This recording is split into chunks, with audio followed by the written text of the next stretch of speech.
Assalamualaikum sahabat Salampedia. Kembali lagi bersama Salampedia Channel. Dan kali ini kita akan membahas tentang kisah Sa'ad bin Abi Waqqas. Orang pertama yang melepaskan anak panah dalam perang yang dilakukan umat Islam.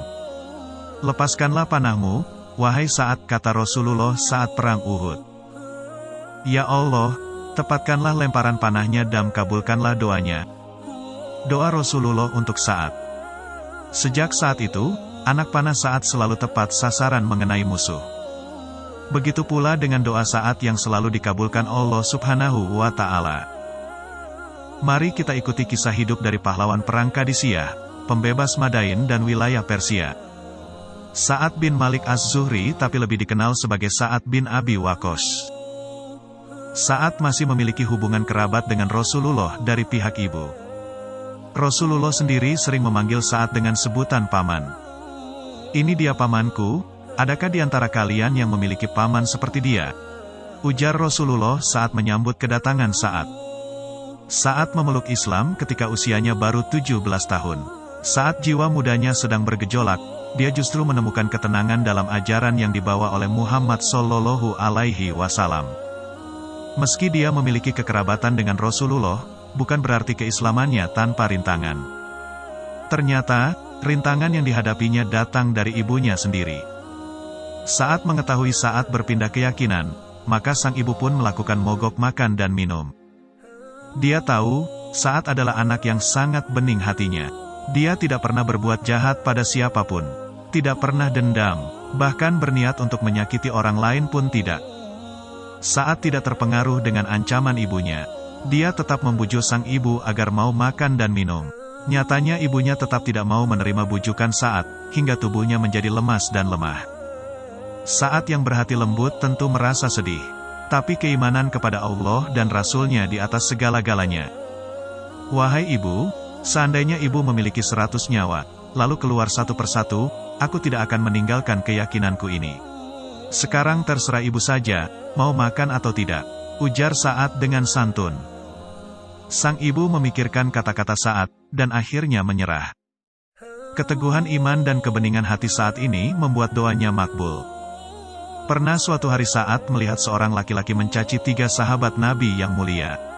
Mereka adalah Ali bin Abi Thalib radhiyallahu anhu, Tolhah radhiyallahu anhu, dan Zubair radhiyallahu anhu. Berhentilah, atau aku akan mendoakan keburukan untukmu, tegur Sa'ad.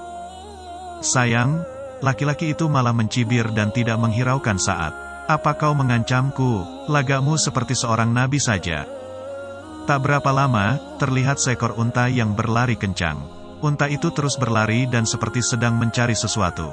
Hewan yang tidak bisa dikendalikan itu terus bergerak dan akhirnya menendang laki-laki tadi. Tak hanya menabrak, unta itu menginjak-injak orang itu sampai tewas. Sa'ad juga dikenal sebagai seorang yang selalu bersikap baik pada sesama kaum muslim. Dia pernah mengatakan bahwa hatinya tidak pernah merasakan dendam ataupun berniat jahat pada sesama muslim. Pantas, kalau Rasulullah mengatakan bahwa Sa'ad adalah penghuni surga. Karena seperti itulah hati dari penghuni surga. Bersih dari iri, dengki, serta dendam. Mari kita lihat saat Khalifah Umar bin Khattab radhiyallahu anhu memilih Sa'ad bin Abi Waqqas sebagai panglima perang ke daerah Persia. Saat itu untuk menundukkan wilayah Persia, ratusan bahkan ribuan tentara kaum muslimin sudah gugur. Tapi kekuatan kerajaan Persia belum bisa ditumbangkan. Karena itulah, Umar bin Khattab radhiyallahu anhu memutuskan untuk turun memimpin pasukan dan menitipkan pemerintahan pada Ali bin Abi Thalib radhiyallahu anhu. Di tengah perjalanan, atas usul Abdurrahman bin Auf, meminta agar Khalifah kembali ke Madinah. Karena kondisi akan lebih berbahaya jika ternyata Khalifah sampai celaka di tengah medan perang. Para sahabat yang lain sepakat dengan usul Abdurrahman bin Auf. Khalifah pun tidak bisa menolak keputusan para sahabat. Dia lalu memanggil Ali bin Abi Thalib dan mengumpulkan para sahabat yang ada untuk bermusyawarah. Lalu siapakah yang pantas menjadi panglima perang? Dia adalah Sa'ad bin Abi Waqqas. Bukankah dia orang yang tepat dengan seluruh kemuliaan yang ada pada dirinya? Khalifah Umar setuju dengan usulan itu. Ya, Sa'ad adalah orang yang tepat. Bukankah Sa'ad adalah orang yang doanya selalu dikabulkan oleh Allah? Jika Sa'ad berdoa agar kaum mukminin mendapatkan kemenangan, insya Allah akan terwujud. Sa'ad adalah orang yang suci lahir dan batin. Saat memakan makanan halal, kata-katanya bersih, hatinya bening, bukankah itu modal untuk mendapatkan pertolongan Allah? Satu lagi, Sa'ad selalu ada di setiap peperangan bersama Rasulullah. Itu adalah bekal yang cukup bagi Sa'ad dalam memimpin pasukan Islam dalam menghadapi musuh. Sa'ad pun berangkat bersama 30.000 pasukan yang hanya bersenjata pedang, tombak, dan anak panah. Mereka bertugas mengalahkan 100.000 pasukan Persia yang sudah sangat terlatih. Jika terlihat dari jumlah pastinya umat Islam kalah besar. Tapi berbekal iman dan keyakinan akan pertolongan Allah, mereka terus semangat maju ke medan perang. Dan sekarang dua pasukan sudah saling berhadapan.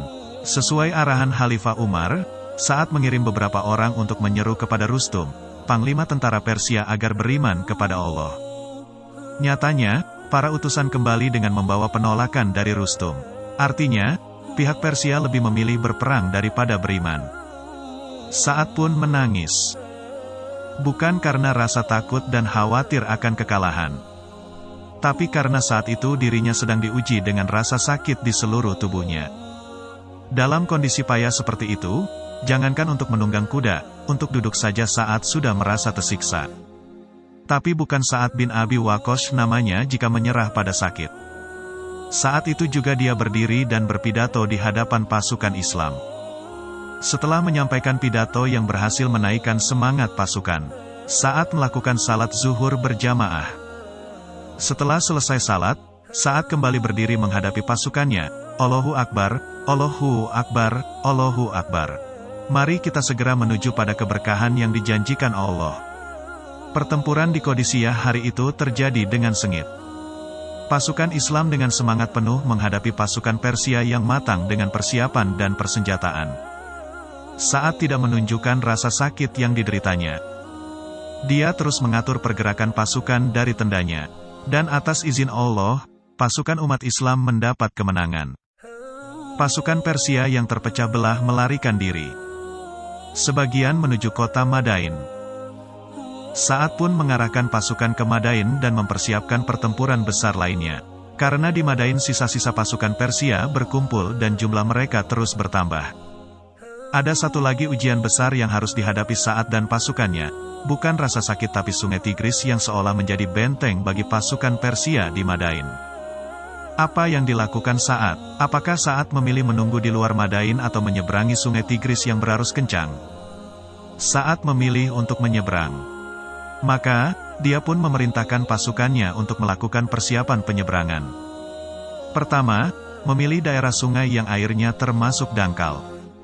Yang kedua, mengirim 2 kompi pasukan sebagai pengaman di seberang sungai.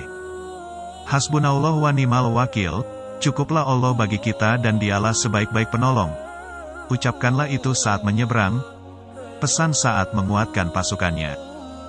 Dan benar saja, pasukannya sukses menyeberangi sungai Tigris. Bahkan menurut ahli sejarah, itu disebut sebagai taktik yang cerdas dari seorang Sa'ad bin Abi Waqqas. Pasukan menyeberangi sungai dengan gagah berani bagai sedang berjalan di daratan. Mereka sampai ke seberang tanpa merasa kelelahan. Setelah berhasil menundukkan kota Madain, istana Kisra pun berhasil dikuasai. Hal ini berarti kekuatan adidaya Persia berhasil ditumbangkan oleh umat Islam. Sa'ad pun ditunjuk oleh Khalifah Umar bin Khattab sebagai gubernur Irak.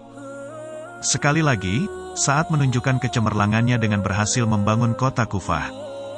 Sayang, ada juga orang-orang dari Irak yang tidak menyukainya. Mereka memfitnah dan mengadukan Sa'ad pada Khalifah. Ketika mendengar tuduhan rakyat Irak, Sa'ad tidak marah, bahkan dia malah tertawa. Mau tahu kalian apa yang diterima Sa'ad?